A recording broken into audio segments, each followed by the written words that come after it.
해외에 있는 이러한 무장 세력들의 움직임은 일본의 패전이 곧 우리의 독립이다라는 생각을 갖고 있었는데 뭐 그것만 생각했느냐? 그건 아니라는 거예요. 건국에 대한 구상도 그들은 갖고 있었다는 겁니다. 이미 한국 광복군의 지도 조직인 임시정부는 1941년 11월 달에 건국강령이라는 걸 제정합니다. 건국강령이에요. 시청자 여러분이 지난 시간에 강의를 들으셨다면 비교를 한번 해보신 게 하나 있습니다. 1910년대에 나라가 망한 이후에 우리나라 독립운동 단체, 그 단체가 발행한 잡지, 신문 어떤 것에서도 건국이란 단어가 들어가는 경우는 없습니다.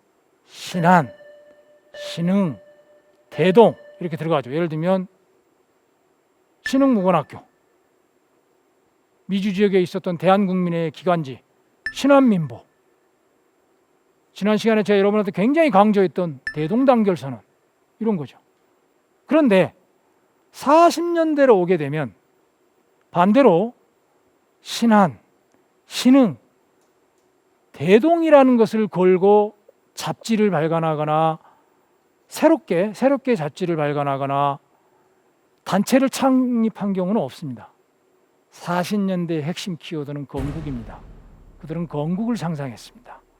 일본의 패전은 독립의 절호의 기회인데 그 독립의 절호의 기회의 핵심은 건국의 기회라는 것이었죠. 40년 11월에 만들어진 건국강령은 어떤 내용이냐? 당시 임시정부의 여당이 한국독립당입니다. 한국독립당은 나름대로의 강령, 즉 당강을 가지고 있었습니다. 1945년 8월 28일 날 일본이 패전하고 항복하고 난 이후에 우리가 광복된 이후에 한국독립당의 강령을 보면 지금 화면에 나와 있는 내용을 바로 그 강령입니다. 우리에게 매우 시사적인 내용이 있습니다. 민족혁명당처럼 정치, 경제, 교육의 균등을 내세웠습니다.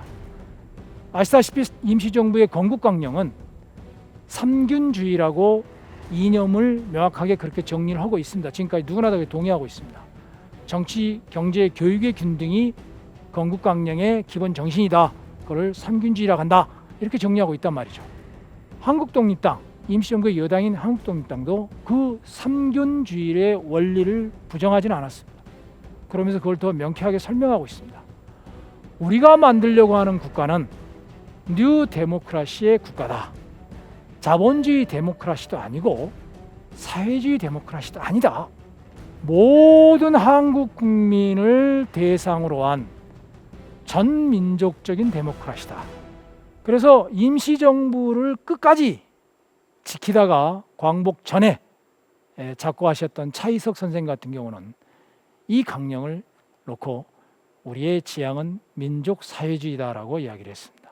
정치, 경제, 교육의 균등을 전민족적으로 추구하는 데모크라시를 신민주국이라고 했다면 1919년 임시헌장에 나오는 민주공화제의 구체적인 표현이 신민주국이라는 것이죠. 제가 여러분한테 드리고 싶은 임시정부가 지향하는 꿈꾸는 나라는 바로 이 지점이었다라고 말씀드릴 수 있을 것 같습니다. 이러한 임시정부나 한국독립당의 강령은 사실은 당시에 앞서 지도에 보여드린 4대 무장조직들의 기본 정신하고 별반 다르지 않습니다. 조선의원군의 정치 조직인 조선독립동맹도 그렇고 서울에 의해서 여운형이 만들었다는 건국동맹도 그렇고 마찬가지로 다 민주정권을 내세우고 일본 제국주의를 제외한 모든 민족의 구성원들의 국가, 정부를 세우려고 지향했다는 점에서는 크게 큰 차이가 없는 거라는 것입니다. 그들이 상상했던, 그들이 꿈꿨던 국가는 45년 시점에서는 큰 결의 차이가 있는 정치 이념의 차이가 있는 것은 아니었다라고 저는 말씀을 드릴 수 있을 것 같습니다. 그런데 이렇게 건국을 상상하고 있는 그 시점에 1945년 8월 15일에 일본 천황이 항복을 합니다. 화면 좌측에 나와 있는 사진은 전라남도 장흥군에서 광복의 기쁨을 표현한 사진이 되겠습니다. 우리가 그렇게 광복의 기쁨을 내세우고 있는 그 순간에 열강은 한반도 문제에 대해서 어떻게 처리하려고 했을까라는 것입니다. 우측에 있는 지도가 이거를 상징합니다. 1945년 8월 14일 날 미 국무성은 일반명령 제1호를 발동합니다. 북이 38도선을 경계로 남해는 미군이, 북에는 소련군이 들어와서 일본군의 항복을 접수한다. 우리는 광복의 기쁨을 누리는 그 순간에 연합국은 38도선을 경계로 일본군의 항복에 접수를 하려고 했던 것이죠. 나누어서 하려고 했던 것이죠. 데이터에 따라서 다르지만 한반도에는 당시 일본군이 최소 24만, 많으면 60만 가까이 있었다고들 합니다. 엄청난 병력이죠. 이들에 대한 항복 접수를 빨리 해서 치안의 안정을 찾고 자신들의 정치적 영향력을 확보하려고 했던 것이 미국과 소련의 계산이 아니었을까라고 저는 생각합니다. 화면 우측에 나와 있는 지도는 그 욕망을 그대로 드러내 준 것이었고, 영국 정부는, 즉 처칠 수상은 8월 14일 날 제안을 받자마자 오케이 했습니다. 스탈린은 천황이 항복한 다음 날인 8월 16일 날 그래 동의할게 해서 연합국이 결국 38도선을 경계로 항복 접수를 하는 경계선을 나누는 걸 합의했던 것입니다. 한반도의 분단으로 가는 지름 길목에 들어서는 시점이 되어버렸습니다.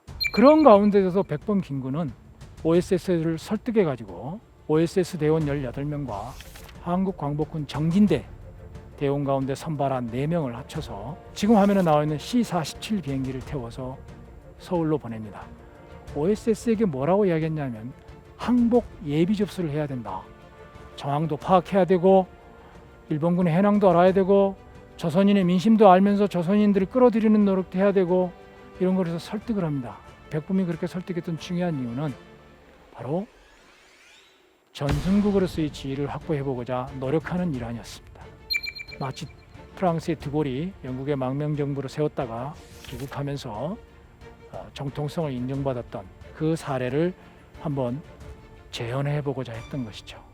그런데 결과는 그렇게 의도대로 되지 않았습니다. 저 사진은 45년 8월 18일 날 지금 여의도에 일본군 비행장이 있었습니다. 비행장에 18일 날 중국 서안에서 8시간 비행을 해서 날라오니까 일본군이 긴장했을 거 아니에요. 총을 딱 들이대고 왜 왔어? 너네 누구야? 우리는 너네를 환영하라 하든지 너희를 영접하라는 지시를 받은 적이 없다. 당장 돌아가라. 그래서 대화를 거절합니다. 그리고 다음 날 다시 중국으로 돌아와서 비상 착륙한 비행장에서 찍은 기념사진이 되겠습니다. 다시 말하자면 항복 접수의 노력을 거부당한 것이죠. 연합국은 연합국대로 합의했고 일본은 일본대로 연합국으로부터 지시받은 바 없으니까 그때는 연합국이라기보다는 일본 정부겠죠. 일본 정부로부터 지시받은 바가 없으니까 인정을 하지 않은 거죠. 우리의 독립운동이 해방의 결정적 순간에 직접 나서서 광복을 접수할 수 없는 상황이 되어버린 것입니다. 두 번째 강의는 1931년 만주사변으로부터 1945년 일본이 패전할 때까지의 상황을 살펴보았습니다. 그들이 꿈꾸었던 새로운 국가는 신민주국일 수도 있고 민주공화국일 수도 있습니다. 그들이 추구했던 미래는 정치, 경제, 교육의 균등을 추구하는 모두가 같이 더불어 살 수 있는 대동사회를 꿈꾸었던 이상이라고 보시면 될 것 같습니다.